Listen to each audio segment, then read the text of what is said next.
ونؤمن به ونتوكل عليه ونعوذ بالله من شرور أنفسنا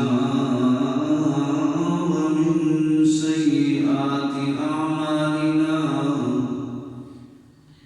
من يهده الله فلا مضل له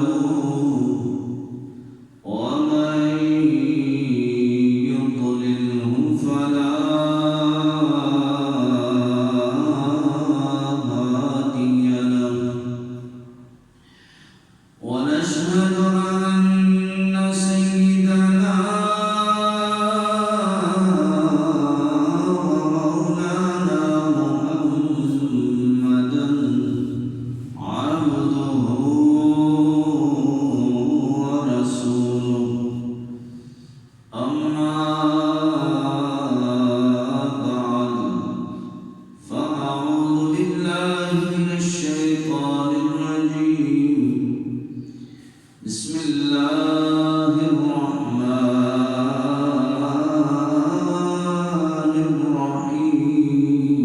الرحيم المال والبنون زينة الحياة الدنيا صدق الله العظيم وصدق رسوله النبي الكريم الأمين إن الله وملائكته يصلون على النبي يا أيها الذين آمنوا صلوا عليه وسلموا تسليما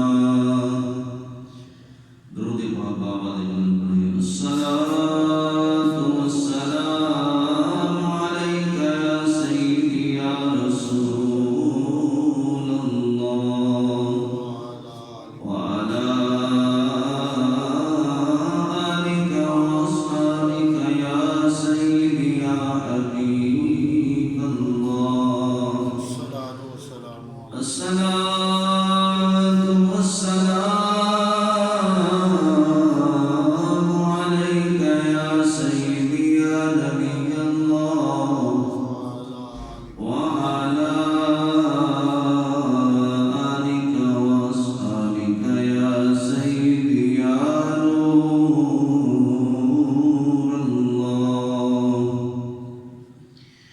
مولاي صل وسلم دائما أبدا على حبيبك خير الخلق كلهم هو الحبيب الذي ترجى شفاعته لكل هول من الأحوال مقتحمين رب صل وسلم دائما أبدا على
خالق کائنات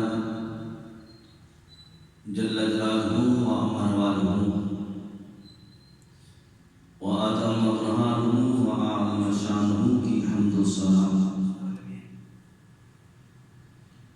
اور اس کے پیارے حبیب حضور النور شافی یوم النشور دستگیر جہاں ہم گسار زمان سید سرورہ حامی بے قصا قائد المرسلین شفیع المذنبین رحمت للعالمین جناب احمد مجتبی حضرت محمد مصطفیٰ صلی اللہ تعالی علیہ وسلم کی بارگاہ میں ہدیہ درود و سلام عرض کرنے کے بعد رب کائنات جل شانہ کا بےحد فضل عظیم ہے کہ آج اللہ کی توفیق سے نماز جمعہ مبارک ادا کرنے کے لیے ہم سب دوست مسجد میں حاضر ہیں۔ دعا ہے خالق کائنات جل شانہ میری اور آپ سب کی حاضری کو اپنی بارگاہ میں شرف قبولیت عطا فرمائے، اور خصوصاً مجھے حق سچ بیان کرنے کی اور ہم سب کو سن کر اس پر عمل کرنے کی بھی اللہ توفیق عطا فرمائے۔ حضرات محترم، آج بے حیائی اور دین سے دوری کا زمانہ چل رہا ہے۔ ایسی صورت میں اپنی اولاد کو نیک بنانا، ان کو نمازی بنانا، اپنی اولاد کو حضور علیہ السلام کی سنت و سیرت سکھانا انتہائی مشکل ہو چکا ہے۔ اس اعتبار سے والدین کا کردار اولاد کے لیے انتہائی اہمیت کا حامل ہے کہ والدین اصل میں اپنی اولاد کے وہ حقیقی معنوں میں استاد ہیں، ان کے حقیقی معنوں میں خیر خواہ ہیں۔ جو والدین اپنی اولاد کے لیے بہتر سوچ سکتے ہیں، وہ کسی بھی ادارے کا استاد اس کے بارے میں بہتر نہیں سوچ سکتا،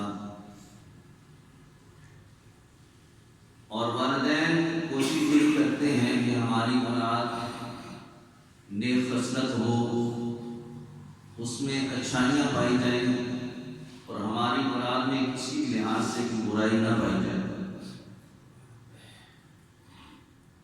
اس اعتبار سے اپنی اولاد کو نیک بنانے کے لیے، اچھا بنانے کے لیے والدین انتر کوشش کرتے ہیں، اور جب بچہ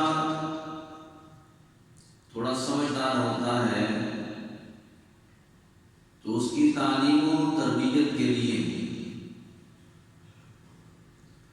والدین جتنا ممکن ہو سکتا ہے اپنی استطاعت کے مطابق کوئی اچھا ادارہ تلاش کرتے ہیں جہاں پہ اپنی اولاد کو تعلیم و تربیت کے لیے، اچھے اخلاق کے لیے بھیجا جائے، تاکہ اس بچے کی جو اگلی زندگی ہے وہ بہتر ہو سکے۔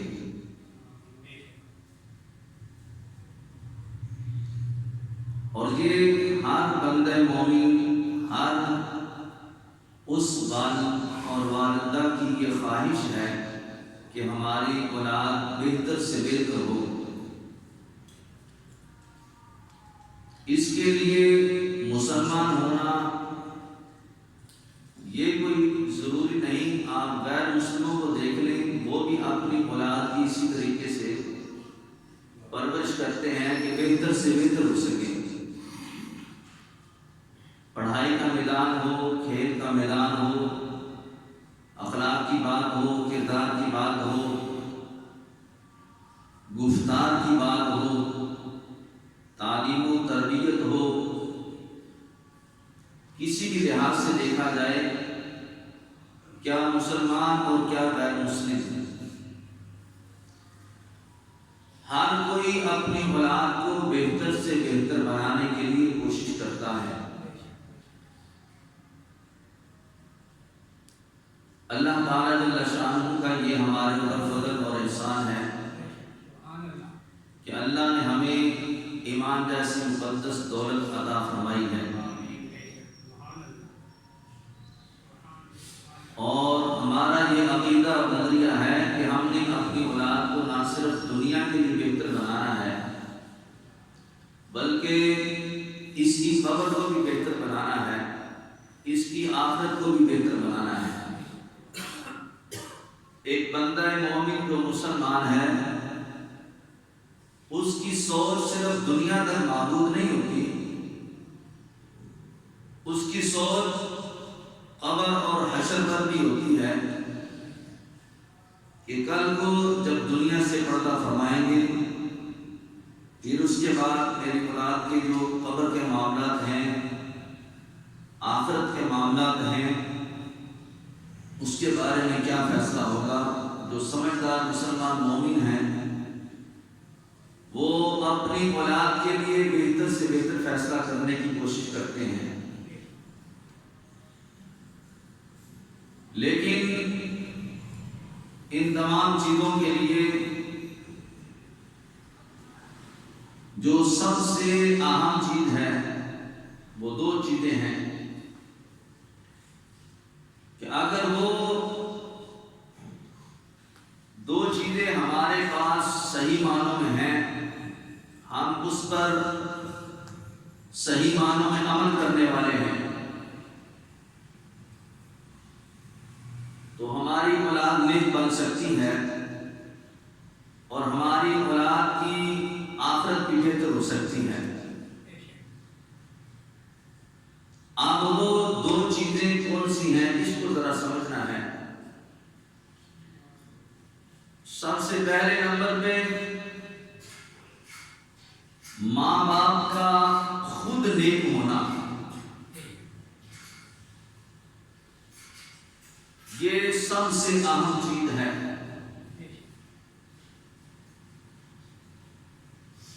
کہ والدین اگر نیک ہوں گے، نیک خصلت ہوں گے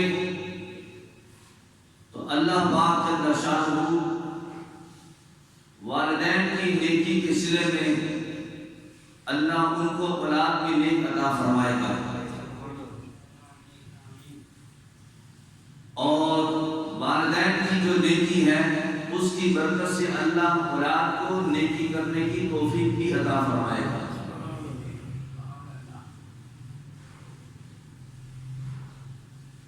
اور اس کے ساتھ جو دوسری چیز ہے وہ ہے رزق حلال. رزق حلال کے بغیر نہ نماز قبول ہوتی ہے، نہ روزہ قبول ہوتا ہے، نہ اللہ حج قبول فرماتا ہے. لاکھوں روپیہ لگا کے آپ عبادت کریں، آپ لاکھوں روپیہ زکات کے طور پہ ادا کر دیں، اگر وہ حلال نہیں تو 1 روپے کا بھی اس بندے کو فائدہ نہیں ہو سکتا. اور پھر اگر یہی ناجائز رزق، یہی حرام رزق جب اولاد کھائے گی پھر اس کے بعد اس کے اوپر جو اس رزق کی نحوست آئے گی اولاد کے اوپر، کہ اب وہ اولاد نہ نیکی کرے گی، نہ اس سے نیکی کی توقع رکھی جا سکتی ہے، نہ وہ والدین کا ادب و احترام کریں گے، نہ ان کے اندر بڑے چھوٹے کی کوئی تمیز ہوگی، وہ اپنی مرضی کا مالک ہوں گے. اور جب ایسی صورت بن جاتی ہے تو پھر والدین پریشان ہوتے ہیں کہ نہ جانے کیا خطا ہو گئی، کیا غلطی ہو گئی، اور پھر اس کے بعد عمومی طور پہ ہمارے معاشرے کے اندر کیا ہوتا ہے، اس کے لیے کوئی تعبیر، کوئی دام کروایا جائے، کسی سے جو ہے وہ تعبیر لے کے اس کے گلے میں ڈالا جائے تو یہ شاید بادل ہو جائے، اس کو بڑے چھوٹے کی تمیز ہو جائے، لیکن اصل غلطی والدین کے اپنے اندر ہوتی ہے، اس غلطی کا وہ نتیجہ نکلتا ہے۔ آپ اس کو یوں سمجھیں، آپ جس طرح کا بیج زمین پہ بوئیں گے پودا بھی وہی نکلے گا۔ آپ کانٹوں کا بیج بوئیں تو آپ کہیں کہ گلاب کھل جائے، تو ایسا نہیں ہو سکتا ہے۔ تو اس لیے جو والدین کا کردار ہوتا ہے، جو والدین کا عمل ہوتا ہے، میرے محبوب علیہ السلام فرماتے ہیں یہ اولاد میں منتقل ہوتا ہے۔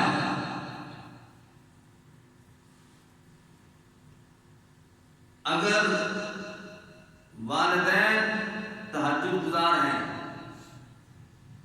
نماز پڑھنے والے ہیں، قرآن پڑھنے والے ہیں، کوئی فقیر آتا ہے، کوئی مجبور دروازے پہ آ جاتا ہے، والدین صدقہ خیرات کرنے والے ہیں،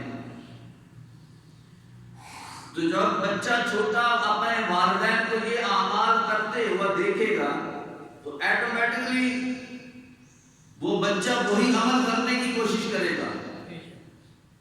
یہ تو ہمارے ہر گھر میں اس طرح کی کہانی موجود ہے کہ جو 1.5 سال 2 سال کے بچے ہوتے ہیں وہ والدین کو دیکھ کے وہی عمل اسی طریقے سے کرنے کی کوشش کرتے ہیں۔ تو اگر والدین کا عمل حقیقتاً خالص ہو، مخلص ہو، نیک عمل ہو، تو پھر جب وہ اس طریقے سے زندگی گزارتے رہیں گے تو پھر نتیجہ کیا نکلے گا؟ اللہ پاک والدین کے اس نیک عمل کے سبب وہ جو نیکی ماں کرتی ہے، باپ کرتا ہے، وہ چاہے ظاہری طور پہ نیکی ہوتی ہے یا چاہے وہ نیکی چھپ کے ہوتی ہے، لیکن یہ بات ذہن میں رکھیں کہ جو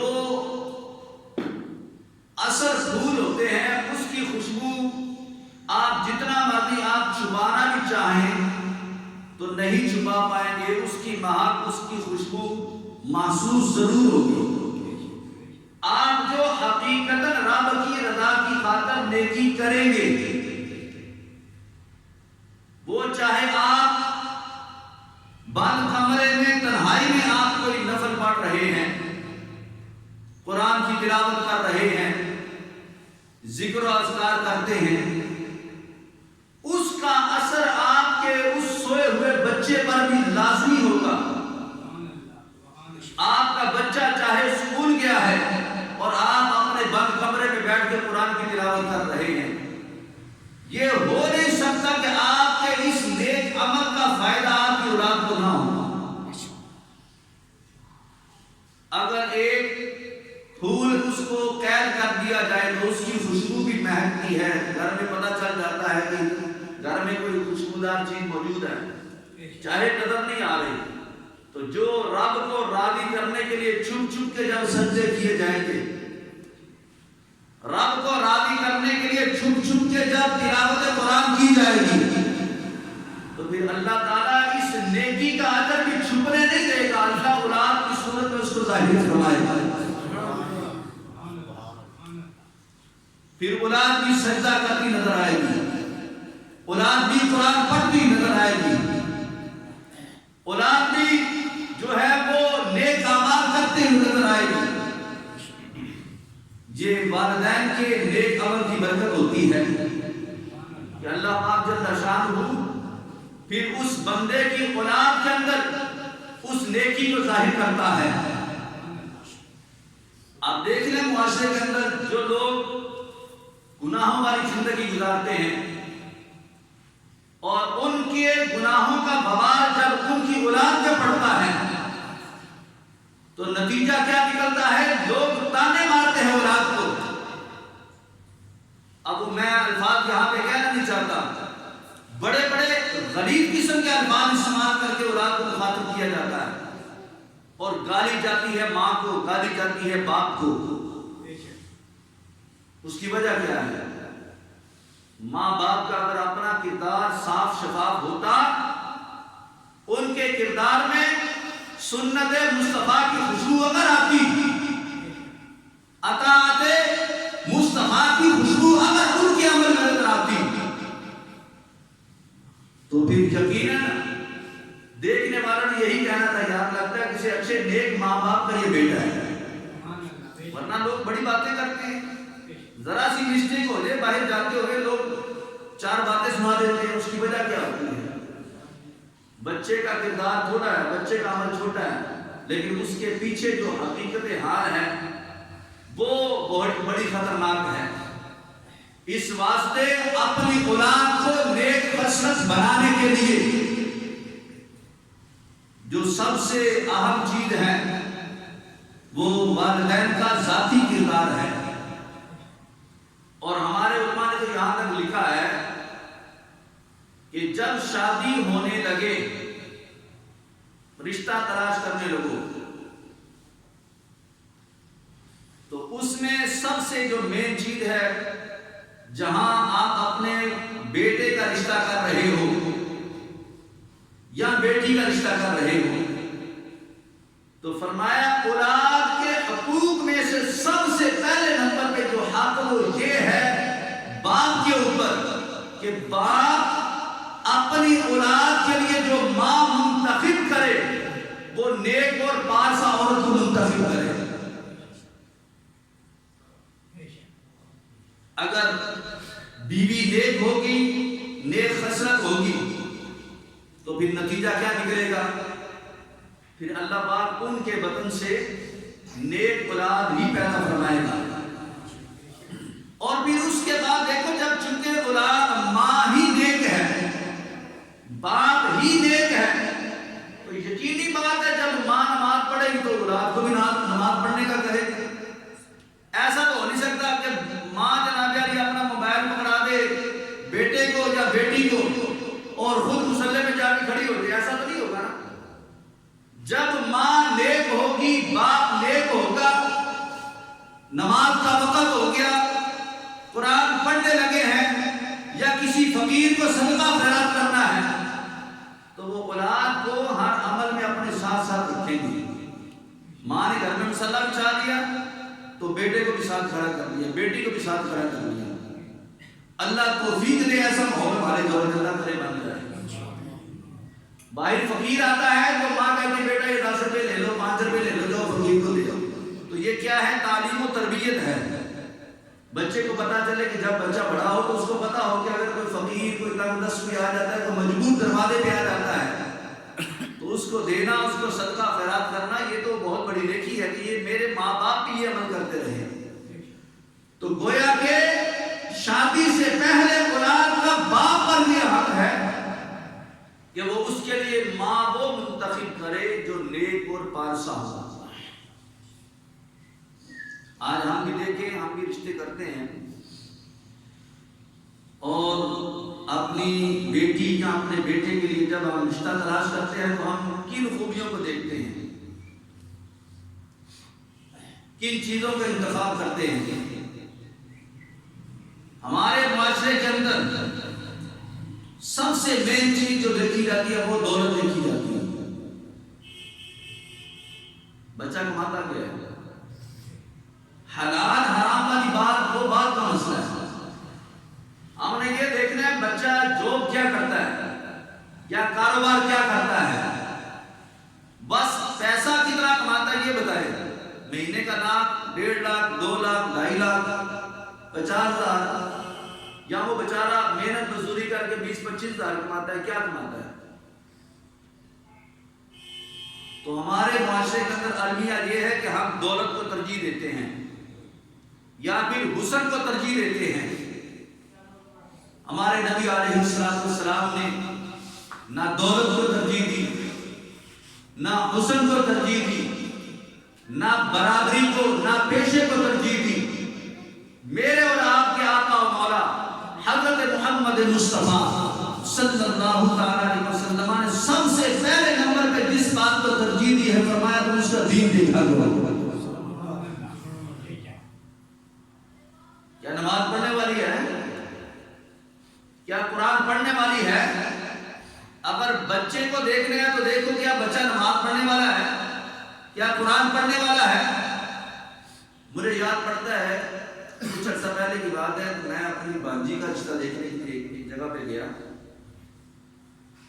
لڑکے سے بات چیت ہوئی تو چھٹی کا دن تھا، اتوار کا دن تھا، تو ہم صبح تقریباً 11-12 بجے تقریباً ہم وہاں پر ان کی طرف پہنچے.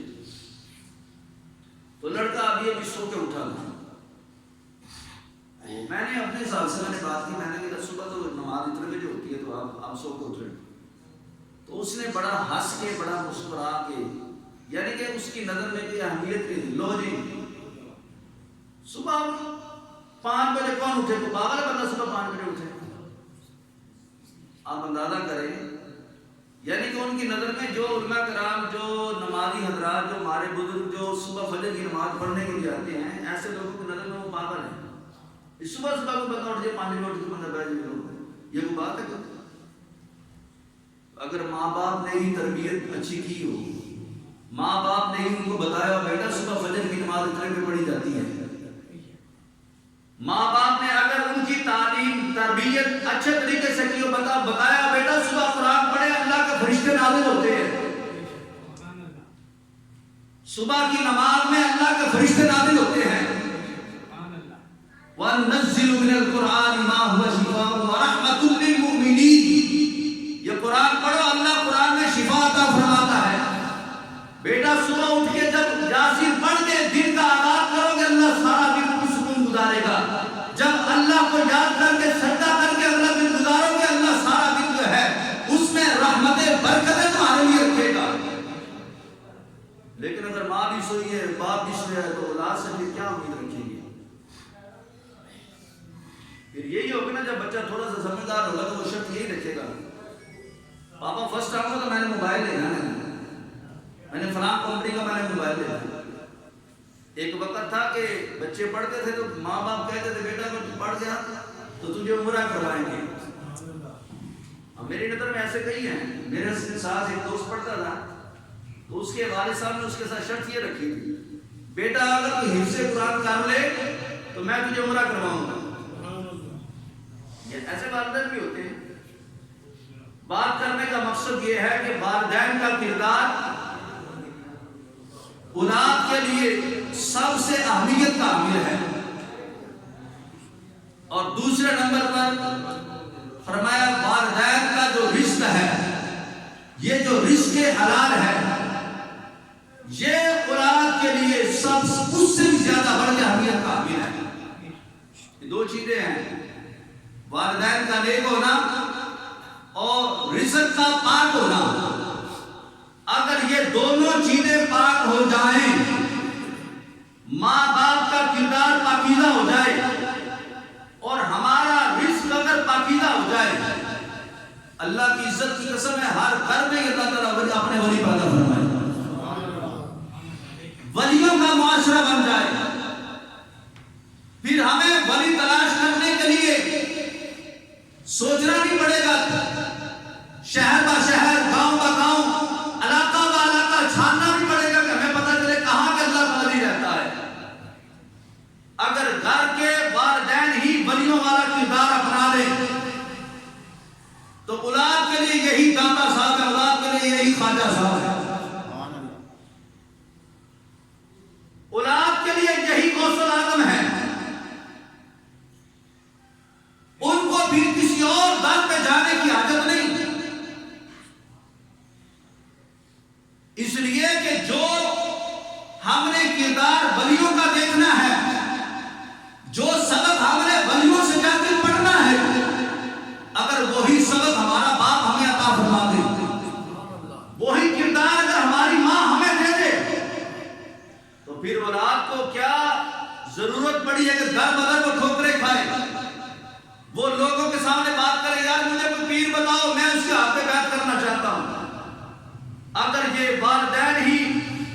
پیروں والا انداز اپنا لے، وہ اللہ کے ولیوں والا کردار اپنا لے، اللہ کے ولیوں والے اعمال اپنا لے۔ ولی کچھ اور نہیں کرتے، ولی صرف وہی کام کرتے ہیں جو رب کہتا ہے یا رب کے محبوب کہتے ہیں، اور ولی کوئی کام نہیں کرتے، کوئی ان کا ذاتی کام نہیں ہوتا۔ اگر آپ ولیوں کی زندگی کو دیکھ لیں، ولیوں کا ذاتی اپنا کوئی عمل نہیں ہوتا، کوئی اپنا کوئی فعل نہیں ہے، وہ جو کام کرتے ہیں وہ رب کے حکم کے مطابق کرتے ہیں یا رب کے محبوب کے حکم کے مطابق کرتے ہیں۔ وہ کام آپ بھی کر سکتے ہیں، میں بھی کر سکتا ہوں۔ وہ جو نمازیں ولیوں پر فرض ہے وہی نمازیں ہمارے پر فرض ہے۔ یہ نہیں کہ ان کے اوپر زیادہ نمازیں فرض ہے تو ہمارے اوپر کام ہے تو اس لیے ان کو ولایت مل گئی تو ہمیں ولایت نہیں ملی، ایسا نہیں ہے۔ ان کے لیے کوئی اور کتاب نہیں ہے کہ جس کو پڑھ کے وہ اتنے مقام و مرتبے پہ پہنچ گئے۔ ان کے لیے بھی یہی قرآن ہے جس کو آج ہم نے الماریوں میں سجا کے رکھ لیا ہے، پڑھنے کے لیے ہمارے پاس وقت نہیں، وہ بھی یہی قرآن پڑھتے تھے، لیکن فرق یہ ہے ہم نے قرآن کو سجا کے رکھ لیا، انہوں نے قرآن پاک کو الماریوں میں نہیں سجایا، انہوں نے قرآن پاک کو سینوں میں سجایا۔ بس فرق صرف اتنا ہے۔ ہم نے رزق کھاتے وقت یہ نہ دیکھا کہ حلال ہے حرام ہے جائز ہے ناجائز ہے، ٹھیک ہے سب کچھ چلتا ہے۔ پچھلے دن ایک میرا دوست اس نے اپنی ڈیوٹی کے بارے میں مجھ سے بات کی تو مجھے کہتا ہے کہ میں کبھی 12 بجے آ جاتا ہوں، کبھی 1 بجے آ جاتا ہوں، کبھی 11 بجے بھی آ جاتا ہوں، کبھی 2 بجے 2:30 بجے آ جاتا ہوں۔ میں نے کہا یار تمہاری ڈیوٹی کا ٹائم کیا ہے؟ اس نے کہا کہ میری ڈیوٹی کا ٹائم ہے شام 4 بجے تک۔ بڑے تحمل کے ساتھ دیندار بندہ حافظ ہے، مطلب کہ اس کے ساتھ میرا کافی وقت گزرا۔ تو وہ میں نے کہا یار تمہاری ڈیوٹی کا ٹائم کیا؟ کہتے ہیں 4 بجے تک کا ٹائم ہے، گورنمنٹ ملازم ہے تو چھٹی کی طرف میرے کر کے آ رہا ہے، کبھی 1:30 بجے، کبھی ظہر سے پہلے، کبھی 2 بجے، کبھی 2:30 بجے، کبھی 4 بجے، کبھی زیادہ کام اگر ہوا کام نہیں تو چھٹی کر کے نکل آئے یا ویسے بہانا بونا ڈال کے نکل آئے۔ تو میں نے کہا جتنا ٹائم آپ کام نہیں کرتے، اب آج آپ نے 1.5 گھنٹہ آپ نے مائنس کر دیا، کل آپ نے 2 گھنٹے پہلے آپ نکل آئے ہو، پرسوں آپ 3 گھنٹے پہلے نکل آئے تھے، پورے مہینے کی کاؤنٹنگ کرو تو بمشکل آپ کے 20 سے 22 دن کام کے بنتے ہیں۔ تو جو ہفتہ 10 دن کے آپ نے ایکسٹرا پیسے ہیں وہ کس کھاتے میں؟ اوے حافظ صاحب چھوٹا سا یہ کرنا ہے تو کم سارے کرتے میں نے میرے تے سارے فتوے لگتے ہیں۔ یہ تو ہمارا حال ہے۔ پھر جو ہم بیج رہے ہیں، جو اولاد کو کھلا رہے ہیں، اسی کا صلہ ملتا ہے۔ کبھی وہی اولاد ماں کے سامنے بدتمیزی کرتی ہے، کبھی وہی اولاد باپ کے سامنے بدتمیزی کرتی ہے۔ وجہ کیا ہے؟ اصل حقیقت یہ ہے کہ ہم جو بیج بو رہے ہیں، جو خمیر ڈال رہے ہیں، یا اس بیج کو جو ہم کھاد ڈال رہے ہیں، وہ اتنی غلیظ ہے، اتنی گندی ہے کہ پھر اس کے بعد جب وہ پودا نکل رہا ہے بیٹے کی صورت میں، بیٹی کی صورت میں، پھر اس کھاد کے اثرات ہمیں نظر آتے ہیں، کبھی بدتمیزی کی صورت میں، کبھی جناب علی گالی گلوچ کی صورت میں، کبھی نافرمانیوں کی صورت میں، کبھی رب رسول کو کے سامنے جو ہے وہ عبادت کے لحاظ سے وہ آگے کر جاتے ہیں، اعتراضات کر جاتے ہیں۔ تو اصل میں وجہ کیا ہے کہ والدین کا ذاتی جو فعل ہے، ذاتی جو عمل ہے، اس کی وجہ سے آج ہماری اولاد جو ہے وہ سنت کے رستے سے، دین کے رستے سے دور ہوتی نظر آ رہی ہے۔ غوث پاک سرکار رحمۃ اللہ علیہ کا نام سنا ہے جی آپ نے؟ جی سنا ہے جی؟ حضرت شیخ عبد القادر جیلانی الحسنی والحسینی رضی اللہ تعالیٰ عنہ، امام الاولیاء، ولیوں کے امام، ہاں جی، ان کے ذرا والدین کا کبھی کردار پڑھ کے دیکھیں۔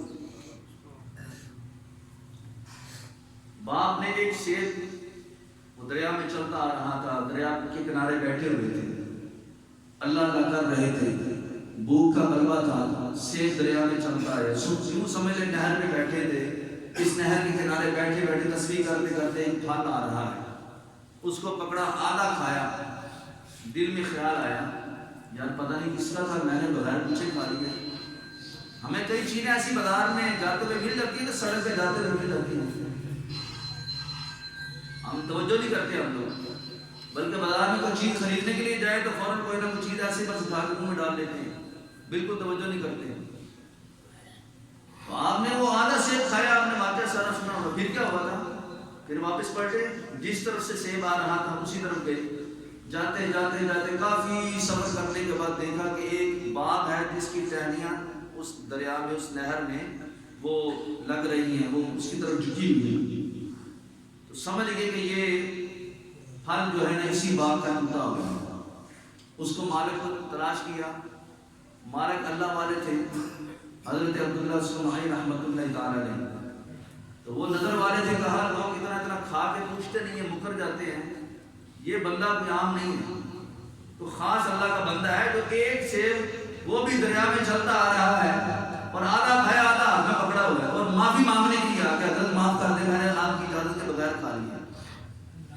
ہاں جی، تو کہا ایسے معافی نہیں ملے گی۔ اب وہ مزید اس کو دیکھنا چاہتے تھے نا، پرکھنا چاہتے تھے کہ دیکھوں کتنے پانی میں، پھر 12 سال رکھوالی کی اسی باغ کی، شرط یہی طے پائی، آپ نے سنا وہ واقعہ، تو 12 سال کے بعد کیا نتیجہ نکلا؟ کہا حضرت معافی ہے، کہا نہیں معافی نہیں ہے۔ کہا پھر کیسے معافی ہوگی؟ کہا ایک اور تجھے سزا بھگتنی پڑے گی۔ وہ کیا ہے؟ فرمایا میری ایک بیٹی ہے، آنکھوں سے بولو نبینا ہے، پاؤں سے چل نہیں سکتی ہے، ہاتھوں سے پکڑ نہیں سکتی ہے، کانوں سے سننا نہیں اس کو آتا ہے جی، وہ جسم اس کا بالکل محفوظ ہے، یہ سمجھ لیں بالکل بے جان جسم، تو اس کے ساتھ شادی کرنی ہوگی۔ ہاں بڑے حیران پریشان کہ حضرت آدھا سیب کھایا ہے، 12 سال میں نے آپ کی نوکری کی ہے، اور مزید آپ صلاح یہ دے رہے کہ ایسی بیٹی کے ساتھ شادی کروا رہے ہیں جو نہ سن سکتی ہے، نہ بول سکتی ہے، نہ چل سکتی ہے، نہ پکڑ سکتی ہے، نہ دیکھ سکتی ہے، کچھ بھی نہیں۔ پھر دل میں خیال آیا کہ یار چلو اگر یہ عمل کر کے معافی مل جائے تو کل بروز قیامت اللہ کی بارگاہ میں سرخرو ہو جاؤں گا، اللہ مجھ سے ناراض نہیں ہوگا۔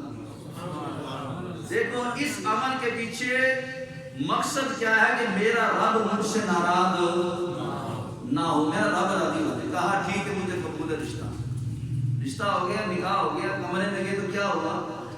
آگے حسین و جمیل عورت بیٹھی ہے، سن بھی سکتی ہے، بول بھی سکتی ہے، چل بھی سکتی ہے، پکڑ بھی سکتی ہے، سب کچھ ٹھیک ہے۔ آپ ڈر کے باہر آ گئے، اور باہر آ گیا کہا کہ حضرت آپ نے جو کہا تھا، جو نشانیاں بتائی تھی، ان میں تو وہ ایک نشانی بھی نہیں پائی جاتی ہے، تو یہ لگتا ہے کوئی اور عورت ہے جس کے ساتھ آپ نے میرا نکاح بنا دیا، جو آپ نے کہا تھا یہ وہ نہیں ہے۔ کہا میں نے جو کہا تھا یہ وہی ہے، یہی میری بیٹی ہے۔ کہا آپ نے تو کہا تھا یہ آنکھوں سے اندھی ہے، یہ تو دیکھ رہی، وہ کانوں سے سن نہیں سکتی ہے تو سنتی ہے، وہ بول نہیں سکتی ہے تو بولتی بھی ہے، یہ تو چلتی بھی ہے، ہاتھ سے پکڑ بھی سکتی ہے، جسم اس کا حرکت کرتا ہے، بالکل صحیح سلامت ہے۔ کہا ہاں میں نے یہی کہا تھا، اس کی آنکھیں نہیں ہیں، وہ دیکھ نہیں سکتی۔ کیا مطلب؟ کہا کہ ساری زندگی اس نے آج تک کسی غیر محرم کو دیکھا ہی نہیں ہے، ساری زندگی کسی غیر محرم کی کبھی اس نے آواز سنی نہیں ہے، ساری زندگی اس نے اپنے گھر سے باہر قدم نہیں رکھا۔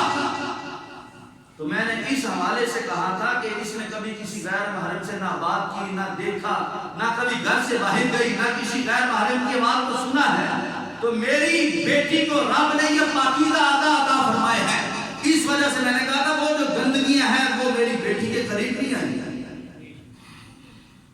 پھر اللہ پاک نے جو کرم کیا، باپ بھی پاکیزہ ہے، ماں بھی پاکیزہ ہے، باپ کا رزق دیکھو کتنا پاکیزہ کہ وہ رزق کھا کے پھر 12 سال تک ڈیوٹی بھی دی اپنا وہ کھاتا معاف کروانے کے لیے، تو نتیجے میں اللہ نے پھر کیسا پودا لگایا؟ وہ اللہ نے اس امت کو ہیرا عطا فرمایا، وہ اللہ نے اس امت کو شجر عطا فرمایا کہ جب وہ شجر نکلا، پھر جب اس کے پتے کھلے، جب اس میں سے جب جناب علی وہ پھل کھلے، تو کوئی داتا علی اجمیری بنتا ہے، کوئی خواجہ اجمیری بن جاتا ہے، کوئی بابا فرید الدین گنج شکر بن جاتا ہے۔ یہ اسی شجر کا انعام ہے جو اللہ نے اس امت کو عطا فرمایا ہے، اور یہ حضرت شیخ عبد القادر جیلانی الحسنی والحسینی المعروف حضرت شیخ غوث العالم رضی اللہ تعالیٰ عنہ کی ولایت کا صدقہ ہے کہ اللہ نے اس امت کو ولیوں کا جو ہے وہ ایسا شجر عطا فرما دیا ہے کہ جس کی ہر ٹہنی پر کوئی نہ کوئی آپ کو ولی نظر آتا ہے، نظر آئے گا۔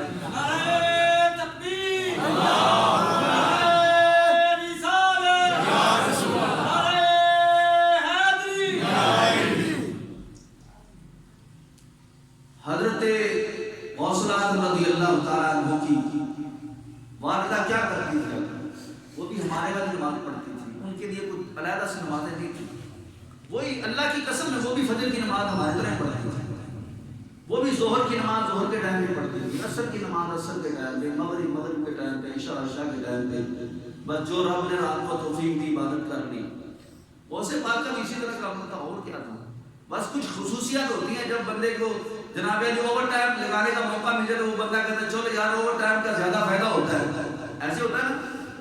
جو آپ کی مخصوص ڈیوٹی ہے اس کی تنخواہ مثال کے طور پہ 4,000 50,000 یا 60,000 روپے ہے، تو اگر اوور ٹائم لگاتے ہیں تو وہ کہتے ہیں جناب ڈبل دیہڑی ملے گی، چھٹی والے دن بھی کام کرو تو ڈبل کام، اگر یہ 4 گھنٹے اوپر لگا لو تو 4 ملے 8 گھنٹے کے پیسے ملیں گے، ایسے ہوتا ہے نا۔ انہوں نے کہا چلو 5 تو پڑھ ہی لی، چلو چھٹی تہجد بھی ساتھ ملا دو، چلو دن کو تلاوت تو کی تھی، چلو رات کو بھی اللہ کے قرآن کی تلاوت کرو۔ لوگ تو رمضان کے روزے رکھتے تھے، فرمایا چلو میں ویسے بھی روزہ رکھنا شروع کر دیتا ہوں۔ مطلب کہ اوور ٹائم لگا کے اس مقام ولایت پر پہنچ گئے، اس مقام ولایت پر پہنچے کہ پھر اللہ نے ان کو ولیوں کی امامت عطا فرما دی۔ تو چلو زیادہ نہ صحیح 5 نمازیں تو ہم پڑھ ہی سکتے ہیں کہ نہیں پڑھ سکتے؟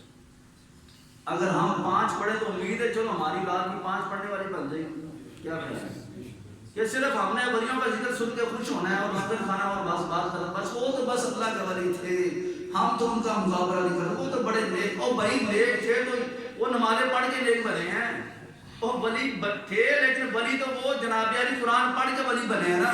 ہاں کچھ خاص تھے، غوث پاک خاص تھے کہ جن کو اللہ نے پیدائشی ولایت عطا فرمائی، لیکن پیدائشی ولایت کے لیے پھر ماں باپ کا کردار، ماں باپ کا رزق جو ہے وہ پاکیزہ ہونا چاہیے۔ بس چاہتے ہو میرے گھر میں بھی اولاد ایسی پیدا ہو جو اللہ کی ولی ہو، کوئی ولیہ پیدا ہو جائے، کوئی نیک بیٹی پیدا ہو جائے تو ٹھیک ہے، اپنا کردار پاکیزہ کر دو، رات کو آپ بھی تہجد پڑھو، رات کو آپ بھی اٹھ کر آپ کو سجدے کرو۔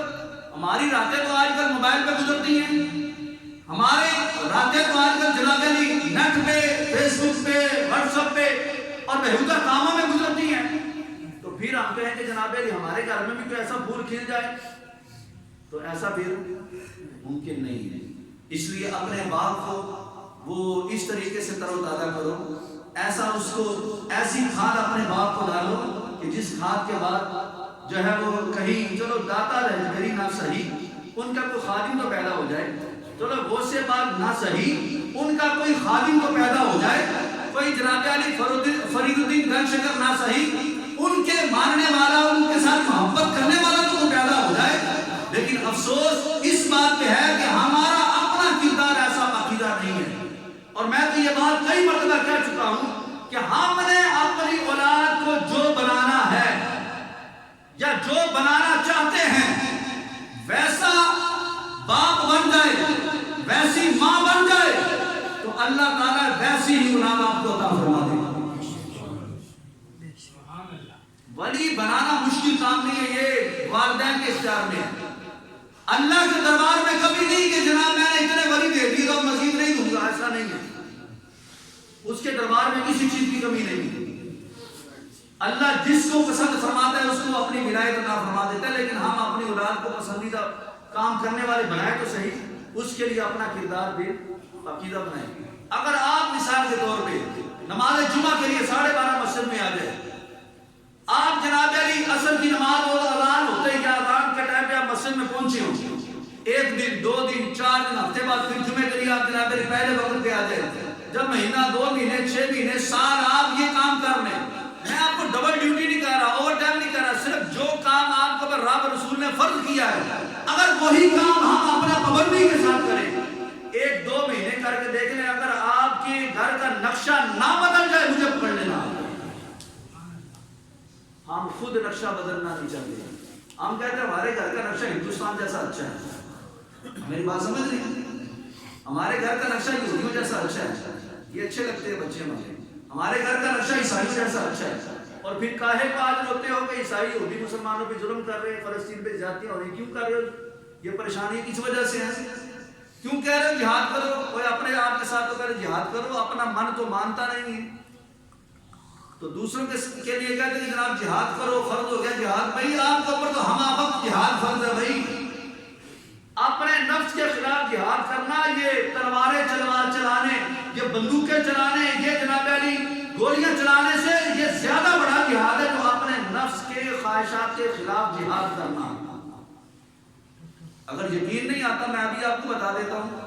اگر آپ لوگ نماز عصر کے لیے جتنے بندے بیٹھے ہو اتنے ہی آگے ٹائم پہ، میں سمجھتا کہ آپ واقعی اس بات کے حقدار ہیں کہ واقعی فلسطین کے ساتھ مل کے یہود و نصارہ کے ساتھ جہاد کرنا چاہیے. لیکن مجھے پتا ہے، کیونکہ میں یہاں کا امام ہوں، مجھے پتا ہے آپ کتنے وفادار ہیں دین کے ساتھ، بڑی معذرت کے ساتھ، انتہائی معذرت کے ساتھ.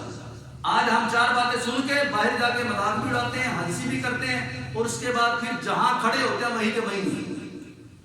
یہ چیزیں صرف مسجد کے امام کے لیے ہیں، یا وہ بزرگ جو بیچارے بوڑھے ہیں ان کے لیے ہیں، یا اللہ ماشاءاللہ جن کو اللہ توفیق عطا فرمائے بس. اس کے علاوہ صرف مسخرے. اس لیے اپنی زندگی پر تھوڑا سا غور و فکر کریں، اپنی آنے والی نسلوں کو برباد نہ کریں. یہود و نصارہ برباد کم کر رہے ہیں، ہم خود اپنی نسلوں کو خراب کر رہے ہیں. اپنی نسلوں کو بچائیں. وہ ہمارے گھر میں آ کے ہمیں لیکچر نہیں دیتے، وہ جو کر رہے ہیں وہ اپنی جگہ پہ. ہم اپنے گھر کے حاکم ہیں، ہم اپنی اولاد کے سرپرست ہیں. ہمارے اختیار میں ہے اپنی اولاد کو نیک بنا لیں یا بد بنا لیں. ان کو نیک یا بد بنانے کے لیے پہلے آپ کو خود کو نیک یا بد بننا پڑے گا. اگر آپ برے بن کے دکھائیں گے اولاد بھی بری ہے، اگر آپ نیک بن کے دکھائیں گے اولاد بھی اللہ اچھی عطا فرمائے گا. اللہ پاک مجھے اور آپ سب کو نیک بننے کی اور اپنی اولاد کو نیک بنانے کی اللہ توفیق عطا فرمائے. آمین.